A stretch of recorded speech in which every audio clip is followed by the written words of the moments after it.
सर्वप्रथम सर्वांना श्री स्वामी समर्थ. 26 डिसेंबर मंगळवारी 2023 या दिवशी मार्गशीर्ष पौर्णिमा दत्त जयंती आलेली आहे. या दिवशी मार्गशीर्ष पौर्णिमेला दत्त जयंतीला तीर्थस्नान, दान, पुण्य या गोष्टींना खूप महत्त्व आहे.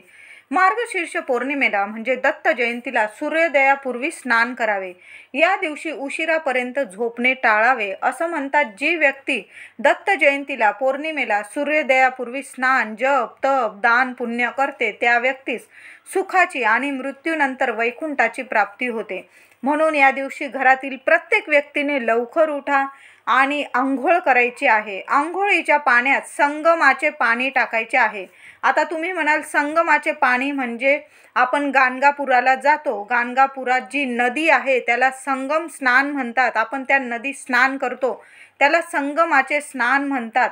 तिथून आपण आंघोळ केल्यानंतर थोडीशी लहान का होईना बाटली भरून आणतो. ते पाणी खूप पवित्र आहे. त्यात साक्षात दत्त गुरु वास करतात. पवित्र पाणी आहे. जी व्यक्ती दत्त जयंतीला संगमाच्या पाण्याने स्नान करते, साक्षात दत्त गुरु महाराज तिथं अवतीर्ण होतात आणि त्यांना साक्षात आशीर्वाद देतात असं म्हटलं जातं. म्हणून या दिवशी जी काही नकारात्मकता असते ती कायमची दूर होते. म्हणून या दिवशी संगमाचं पाणी थोडं थोडं का होईना आंघोळीच्या पाण्यात टाकून मग आंघोळ करा. नसेल तुमच्याकडं गंगाजलाची एक बाटली घेऊन या, त्यात सुद्धा संगमाचं पाणी असतं. लहानशी बाटली घेऊन या गंगाजलाची.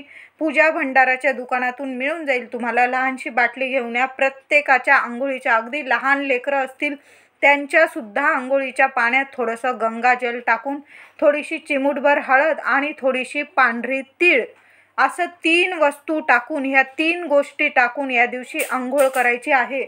मी म्हणेल, संगमाचं पाणी असेल तर अवश्य हे टाकूनच आंघोळ करा. सुखाची आणि मृत्यूनंतर वैकुंठाची प्राप्ती होते. दत्त गुरु महाराजांचा अखंड आशीर्वाद लाभेल तुम्हाला. कधीच कुणी शत्रू, कुणी बाधा, कुणी वाईट नकारात्मकता, कधीच कुठलीही शक्ती, वाईट शक्ती तुम्हाला त्रास देऊ शकणार नाही. असं या संगमाच्या पाण्याचं वैशिष्ट्य आहे. खूप पवित्र पाणी आहे. नक्की हा उपाय करा. या दिवशी स्वामींच्या, दत्त गुरु महाराजांच्या, आपली आंघोळ झाल्यानंतर या दिवशी स्वामींची मूर्ती असेल, दत्त गुरु महाराजांची तुमच्याकडं मूर्ती असेल, आपल्याला अभिषेक घालायचा आहे. आता तुम्ही म्हणाल, अभिषेक घालताना आपल्याला पंचामृत नाही घेतलं तुम्ही तरी चालेल, पण आपल्याला गाईचं कच्चं दूध घ्यायचं आहे. गाईच्या कच्च्या दुधानेच आपल्याला स्वामींच्या, दत्त गुरु महाराजांच्या मूर्तीवर अभिषेक घालायचा आहे. नंतर अष्टगंध लावून, हिना अत्तर लावून, चाफ्याची किंवा झेंडूची, गुलाबाची, कमळाची जी तुम्हाला फुलं मिळतील, चाफ्याची मिळाली तर चांगलंच, नाही मिळाली पिवळी झेंडूची, गुलाबाची, कमळाची जी फुलं मिळतील ती अर्पण करा. षोडशोपचारे पूजन करा आणि बरोबर 12 वाजता आपल्याला गुरुचरित्रातील 4था अध्याय वाचायचा आहे. महिलांनी वाचा, पुरुषांनी वाचा, घरातील एका व्यक्तीने तरी वाचायचा आहे. आणि बाकीची व्यक्ती बसून ऐकलं तरीही तुम्हाला चांगलं ठरेल. नक्की श्रवण करा किंवा वाचा. नक्की कोणीतरी एका व्यक्तीने आपल्या घरात हा 4था अध्याय वाचायचाच आहे. यात दत्त जन्माची कथा सांगितलेली आहे. म्हणून हा दत्त जयंतीला गुरुचरित्रातील बरोबर 12 वाजता 4था अध्याय वाचा. आणि आपल्याला 12:39 दत्त जन्माच्या वेळी आपल्याला दत्त गुरूंची, स्वामींची आरती करायची आहे. पुन्हा एकदा सांगते, गुरुचरित्रातील 4था अध्याय बरोबर दत्त जयंतीच्या दिवशी बरोबर दुपारी 12 वाजता वाचायचा आहे. एका व्यक्तीने जरी वाचला घरातील आणि इतर व्यक्तींनी ऐकला तरीही चालेल, पण 4था अध्याय वाचायचा आहे. दत्त गुरूंच्या जन्माची कथा त्यात वर्णन केलेली आहे. आणि 12:39 दत्त गुरु महाराजांची, स्वामींची आपल्याला आरती करायची आहे. प्रथम गणपती बाप्पाची आरती करा, दत्त गुरु महाराजांची, स्वामींची, आपल्याला आपल्या घरात आपल्या लक्ष्मी मातेची आरती करा. अशा 3-4 आरत्या या दिवशी 12:39 तुम्हाला करायची आहे. त्यानंतर आपल्याला ह्या दिवशी तुळशी पूजन सुद्धा करायचे आहे. 2 चमचे कच्चे दूध आणि चिमूटभर हळद तुळशीला अर्पण करा. त्याचबरोबर 2 चमचे कच्चे दूध, गाईचे कच्चे दूध आणि चिमूटभर हळद आपल्याला औदुंबराला, उंबराच्या झाडाला आपल्याला अर्पण करायचे आहे. साक्षात स्वामी दत्तगुरू महाराज औदुंबराच्या झाडात वास करतात. सर्वांनाच माहीत आहे, अगदी लहान लेकरांना सुद्धा माहीत आहे, औदुंबराच्या झाडात प्रत्यक्ष स्वामी महाराज दत्तगुरू महाराज वास करतात. म्हणून 2 चमचे कच्चे गाईचे दूध. दत्त जयंतीला कच्च्या गाईच्या कच्च्या दुधाला खूप खूप महत्त्व आहे.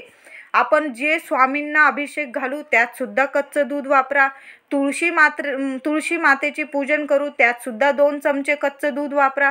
औदुंबराला पाणी अर्पण कराल तुम्ही त्यात सुद्धा आधी 2 चमचे कच्चे दूध अर्पण करा. असं 2-3 उपाय गाईच्या कच्च्या दुधाचा या दिवशी नक्की उपाय करा. त्यानंतर घराच्या मुख्य दारावर हळदी कुंकवाने ओम आणि स्वस्तिक आपल्याला काढायचं आहे. उंबरठ्यावर हळदीचे लेपन अवश्य महिलांनी करायचं आहे. त्यानंतर आपल्याला संध्याकाळी करा किंवा सकाळी माता लक्ष्मीची पूजा करून महालक्ष्मी अष्टकाची सेवा करायची आहे. आपल्याला 16 वेळा महालक्ष्मी अष्टक पठण करायचं आहे. महिलांनी हा उपाय मार्गशीर्ष पौर्णिमेला जर केला, अखंड लक्ष्मी प्राप्ती होईल. तुमच्या घरात जन्मांची गरिबी दारिद्र्य निघून जाईल. माता लक्ष्मी खूप प्रसन्न होईल. मार्गशीर्ष पौर्णिमेला नक्की 16 वेळा महालक्ष्मी पठण अष्टक पठण करा. नाही जमलं किमान 1 वेळा तरी नक्की करा. सकाळी करा, संध्याकाळी करा. मी म्हणेल आंघोळीनंतर स्वामींची पूजा कराल, दत्तगुरू महाराजांची पूजा कराल, 4था अध्याय वाचाल, आरती कराल. त्यानंतर लगेच जरी तुम्ही महालक्ष्मी अष्टक पठण केलं तरीही चालेल. तुळशीजवळ दीप प्रज्वलित करा. यामुळे घरात सोन्यासारखे दिवस येतात. या दिवशी दाराशी लहान का होईना रांगोळी काढा. गुलाबाचे अत्तर शिंपडा किंवा गुलाबाच्या वासाची अगरबत्ती लावा. यामुळे माता लक्ष्मी खूप प्रसन्न होते, सोन्याच्या पावलांनी घरात येते आणि अखंड वास करते. या दिवशी आपल्याला कारलं आणि नॉनव्हेज अजिबात हे घरात पदार्थ उकडवू नका, खाऊ नका. कुणी बाहेरून आणत असेल विकत, अजिबात नाही. महिलांनी हा आपल्या घरात नियम जरूर पाळा. दत्त जयंती आहे, नॉनव्हेज अगदी खाऊ नका, वर्ज्य करा. आणि एक भाजी म्हणजे कारलं सुद्धा खाऊ नका. या दिवशी घरात उकडवू नका. कारलं आणि नॉनव्हेज आपल्या घरात उकडवू नका. बाहेरून सुद्धा आणून खाऊ नका. घरात शांततेचं, प्रसन्नतेचं वातावरण ठेवा. भांडण तंटा होऊ नये याची काळजी घ्या. या दिवशी मंदिरामध्ये जाऊन दिवे लावायचे आहे आपल्याला. एक तरी कुठलंही मंदिर असू दे, गणपती बाप्पाचं असू दे, स्वामींचं, दत्तगुरू महाराजांचं, देवीचं असू दे, कुठल्या तरी एका मंदिरात गाईच्या तुपाचा दिवा लावून या. एक दिवा पिंपळाखाली सुद्धा लावा. स्वामींचे, दत्तगुरू महाराजांचे मंदिर असेल त्यात लावा. पिंपळाखाली एक दिवा लावा. असा एक तरी दिवा आपल्याला लावायचा आहे. जेवढी सेवा करता येईल आपल्याला घरात. तुम्हाला मंदिरात नाही जाता आलं, काही कारणामुळे नाही जाता येत, घरी सेवा करा. घरी आपल्या स्वामींचं दर्शन करा. तुमच्याकडं पोथी असेल, फोटो पण नसेल, मूर्ती पण नसेल, तुमच्याकडे एखादी पोथी तर असेल, त्यात सुद्धा स्वामी असतात. त्यात दर्शन घ्या, स्वामींची सेवा करा. दर्शन नाही जमलं तुम्हाला, त्या दिवशी खरंच खूप गर्दी असते मंदिरांमध्ये. माझ्या काही मैत्रिणींना, माझ्या दादांना मुलं असतील, लहान लेकरं, त्यांना घेऊन नसल जमत जाता येत, घरात तुम्ही सेवा केली तरीही चालेल. मी म्हणेल स्वामी चरित्र सारामृत त्या दिवशी 21 अध्याय पठण करून टाका. साक्षात स्वामी तुम्हाला घरी येऊन दर्शन देऊन जातील. 21 अध्याय अगदी लहान आहे. 1-1.5 तासात तुमचं एक पारायण होऊन जाईल. श्री स्वामी चरित्र सारामृत 21 अध्याय, एक पाठ जर महिलांनी करा, पुरुषांनी करा, पण घरात एका व्यक्तीने तरी हा एक पाठ करून टाका. तुम्हाला मंदिरात जायची सुद्धा गरज नाही हो. स्वामी साक्षात येऊन तुम्हाला दर्शन देऊन जातील. दत्तगुरू महाराज येऊन तुम्हाला दर्शन देऊन जाईल. बघा, करून बघा. या दिवशी मीठ, दूध, दही, तांदूळ, झाडू कुणालाच देऊ नका. उसनवार देऊ नका. महालक्ष्मी घरातून निघून जाते. तसंही कुठल्याच संध्याकाळी कधीच घरातून या वस्तू, महिलांनी आपल्या घरातून या गोष्टी कुणालाच उसनवार देऊ नये. या दिवशी आपल्याला पिवळ्या वस्तूंचाच नैवेद्य दाखवायचा आहे।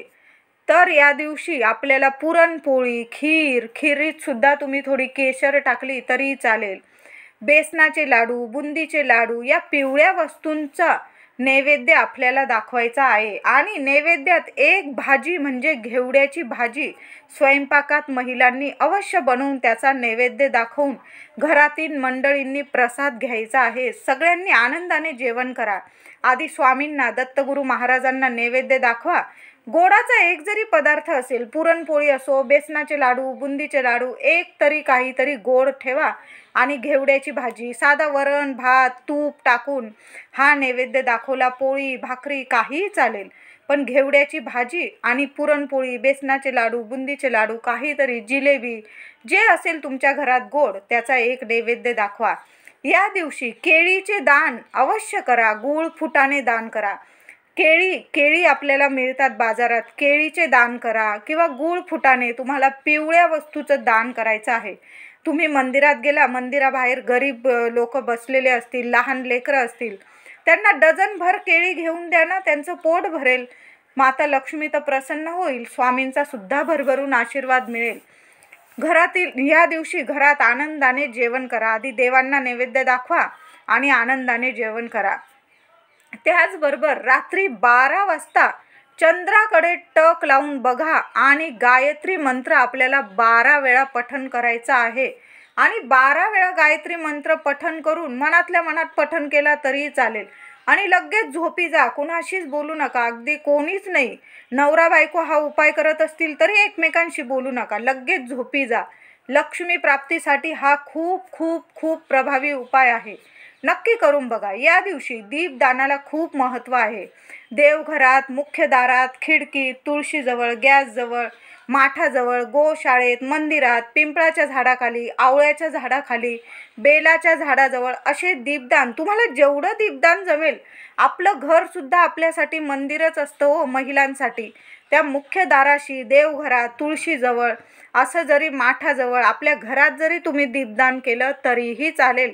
जन्मांची गरिबी, दारिद्र्य दूर होईल, सुखाची, वैकुंठाची प्राप्ती मिळते मनुष्याला। महिलांनी आठवणीने तुम्हाला जिथे दीपदान करता येईल तिथे करा, पण नक्की दीपदान करा। या दिवशी महिलांनी अखंड सौभाग्य प्राप्तीसाठी शिवपिंडीवर कच्च्या गाईच्या दुधाने अभिषेक करून नंतर स्वच्छ पाण्याने अभिषेक करा।